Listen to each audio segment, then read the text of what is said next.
Even हमारे teachers भी हमें समझाते थे कि नहीं, खेल नहीं खेलना है और एक्सपेरिमेंट नहीं करना है बिल्कुल भी, कि फ़िज़िक्स हमें फ़िज़िक्स आती तो हम फ़िज़िक्स पहले अटैम्प्ट करेंगे। तो ऐसा भी नहीं होना चाहिए।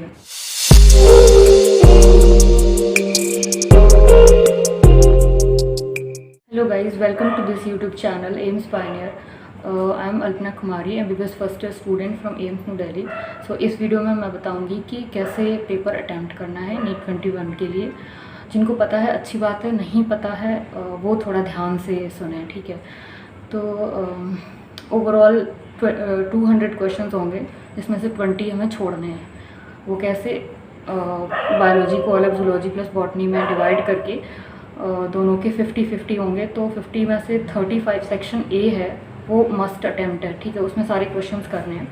जो सेक्शन बी है उसमें 15 में से कोई भी 10 हमें अटैम्प्ट करने हैं और कोई भी 5 हम छोड़ सकते हैं। तो किसी की कितनी भी अच्छी बायोलॉजी हो, कितनी भी अच्छी फिज़िक्स हो, कुछ भी हो, सब्जेक्ट वाइज आपका इंटरेस्ट कुछ भी हो, टेस्ट में आप कुछ भी करते हो कि क्या पहले आप अटैम्प्ट कर रहे हैं, मैं रिक्वेस्ट करूँगी सबसे कि एंड में आपको नीट एग्ज़ाम में बायोलॉजी ही पहले अटैम्प्ट करनी है। देखो मैं बताती हूँ रीज़न कि बायोलॉजी और केमिस्ट्री क्या होता है, ये दोनों सब्जेक्ट हमें रेस में बनाए रखने के लिए होते हैं। मतलब क्योंकि ये ऑलमोस्ट सबके अच्छे होते हैं, बायोलॉजी तो और सबकी अच्छी मिलेगी, मतलब रेयरली किसी की ख़राब होती है, और जिसकी ख़राब होती है फिर वो समझ लो बहुत, मतलब वो चीज़ सही नहीं है, क्योंकि ये 50% पार्ट है हमारा। तो हमारी बायोलॉजी तो सबसे अच्छी होनी ही चाहिए, देन केमिस्ट्री एंड फिज़िक्स, मतलब तीनों सब्जेक्ट इंपॉर्टेंट हैं, लेकिन बायोलॉजी हद से ज़्यादा। तो कितनी भी अच्छी आपकी फ़िज़िक्स हो, आपको लगता है कि आप टेस्ट में पहले फ़िज़िक्स कराते हैं और आपके मार्क्स अच्छे आ जाते हैं, ओके, लेकिन नीट में मत प्रैक्टिकल करना। मतलब मैं बता रही हूँ, मैं अपने फ्रेंड्स के अकॉर्डिंग भी बता रही हूँ, उनने कैसे एग्ज़ाम दिया था और उनका जो रिव्यू था वो। तो पहले बायोलॉजी ही अटैम्प्ट करनी है, then chemistry, then physics. Reason यही है कि दोनों बायोलॉजी और केमिस्ट्री बहुत स्कोरिंग होते हैं, कम टाइम में आप जल्दी क्वेश्चंस कर सकते हो, क्योंकि थ्योरी वाला पार्ट आ जाता है, न्यूमेरिकल कम होता है, जैसे केमिस्ट्री में कम है, फिज़िकल में है केवल। तो उसी के हिसाब से पहले आप वो ख़त्म कर लो जो सबको आ रहा है, मतलब वो आपका अच्छा जाना चाहिए जो सबको आता है। अगर आप पहले फ़िज़िक्स अटैम्प्ट कर रहे हो तो ठीक है, कोई कुछ क्वेश्चंस में आप मान लो इन्वॉल्व हो गए और वो उसमें ज़्यादा टाइम लग गया, तो वो चीज़ फिर रिफ्लेक्ट होगी एंड में। आप बायोलॉजी के कुछ क्वेश्चंस क्या पता आप अटैम्प्ट ही ना कर पाओ, तो वो चीज़ नहीं होनी चाहिए। मतलब बायोलॉजी अच्छी है तो वो आप कर लो पहले, बायोलॉजी कर लो पहले, वो स्कोरिंग होती है, रेस में बनाए रखने की। अगर आपने बायोलॉजी आपकी छूट गई तो आप पहले तो रेस से बाहर हो जाओगे, तो मतलब एक पॉसिबिलिटी होती है। अगर आप बहुत अच्छे हो, बहुत अच्छे से हैंडल कर सकते हो तीनों सब्जेक्ट को, that is different. But most of you, मैं यही बोलूँगी सब इन मोस्ट ऑफ़ यू के लिए कि पहले biology, then chemistry, then physics, यही होता है। और इवन हमारे टीचर्स भी हमें समझाते थे कि नहीं, खेल नहीं खेलना है और एक्सपेरिमेंट नहीं करना है बिल्कुल भी, कि फ़िज़िक्स हमें फ़िज़िक्स आती तो हम फ़िज़िक्स पहले अटैम्प्ट करेंगे। तो ऐसा भी नहीं होना चाहिए। अब मैं बताती हूँ कि कैसे कैसे सर्कल्स फिल करने हैं और किन किन चीज़ों का ध्यान रखना है। तो देखो, बायोलॉजी से स्टार्ट करोगे तो लाइक कोई किसी भी आपके सेक्शन में पढ़ा, पहले बायोलॉजी पढ़ गया या बाद में पढ़ा, तो आप वो क्वेश्चन याद से कि वो अगर जैसे 90 से लाइक 90 45 फिज़िक्स और केमिस्ट्री हो गया और आपको पहले बायोलॉजी अटैम्प्ट करनी है, तो 45 90 तक फिज़िक्स है, 91 से बायोलॉजी स्टार्ट है। प्लीज़ 90 से मत कर देना, ये मिस्टेक बहुत होती है।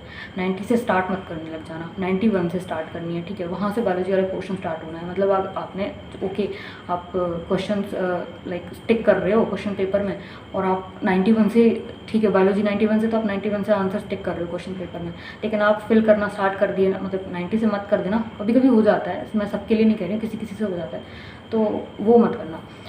और स्टार्टिंग कैसे करनी है, और जिन क्वेश्चन में आप 100% श्योर हो कि ये फिक्स है इसका आंसर, तो आप क्वेश्चन लाइक पेपर में टिक करोगे और उसके जस्ट बाद आपको सर्कल फिल करना है उसके सामने, मतलब उसी क्वेश्चन का, ठीक है। तो और जिनमें आपको थोड़ा सा भी डाउट है, आप उसको केवल क्वेश्चन पेपर में टिक करोगे, उसको फिल नहीं करोगे अगर आपको डाउट है, क्योंकि आपको दोबारा देखना है, या फिर क्योंकि जो आपके श्योर हैं वो आपको 100% पहले कर लेने हैं, उसके बाद ही मतलब जो श्योर नहीं है उन पे जाना है, तो आपको दोबारा देखना पड़ेगा। तो आप उनको केवल क्वेश्चन पेपर में टिक कर लो, उसके बाद जब दोबारा लौटोगे तो वो कर लेना, मतलब लेकिन 100% श्योर वालों को फिल करते चलो। और फिल बहुत ध्यान से करना है, यहाँ का वहाँ। अगर आप 4 क्वेश्चंस ऐसे फिल कर रहे हो कि आपको चारों आ रहे हैं, 91 से लेकर 95 आपने सेलेक्ट कर लिए कि हमको ये भरने हैं, तो BCAD C इस तरीके से है, तो आपको ना ध्यान से भरने हैं। लाइक 4 ये ऐसे करना, आप 8 10 के बाद क्रॉस चेक करना है। अगर आपने 4 फिल कर दिए तो आपको बाद में क्रॉस चेक करना है कि हाँ मतलब 91 का C था और 92 का B था, तो ये जो मैंने भरा है वो सही है। ये चीज़ क्रॉस चेक करना बहुत ज़रूरी है।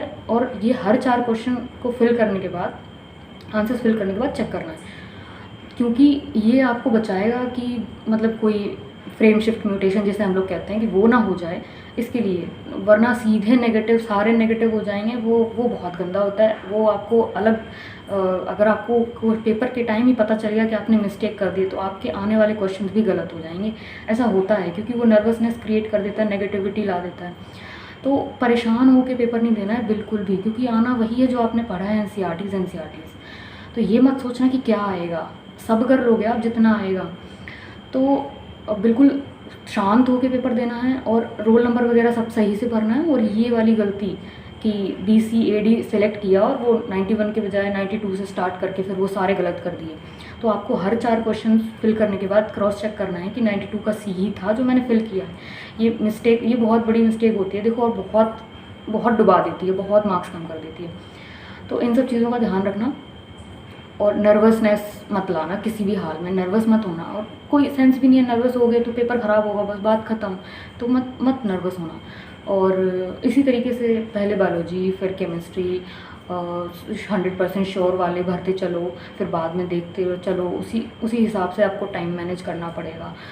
कोई भी सब्जेक्ट अच्छा हो, मैं मैक्सिमम लोगों से यही बोलूँगी कि बायोलॉजी पहले अटैम्प्ट करना, क्योंकि वो स्कोरिंग होती है, उसमें आपको सारे क्वेश्चन आपके सही होने चाहिए। और वो आप स्टार्टिंग में ही लग जाओगे तो आप उसमें मैक्सिमम क्वेश्चन सही कर लोगे। और फिज़िक्स में क्या होता है, आप स्टार्टिंग में ही लग गए कैलकुलेट करने, बाय द वे गलत हो गया, और बाद में आपकी बायोलॉजी भी गलत हो रही है, क्यों, जल्दी में। तो वो नहीं होना चाहिए। तो इसी तरीके से पेपर अटैम्प्ट करना है और फोड़ देना नीट 2021। और क्या, ठीक है guys, thank you and bye.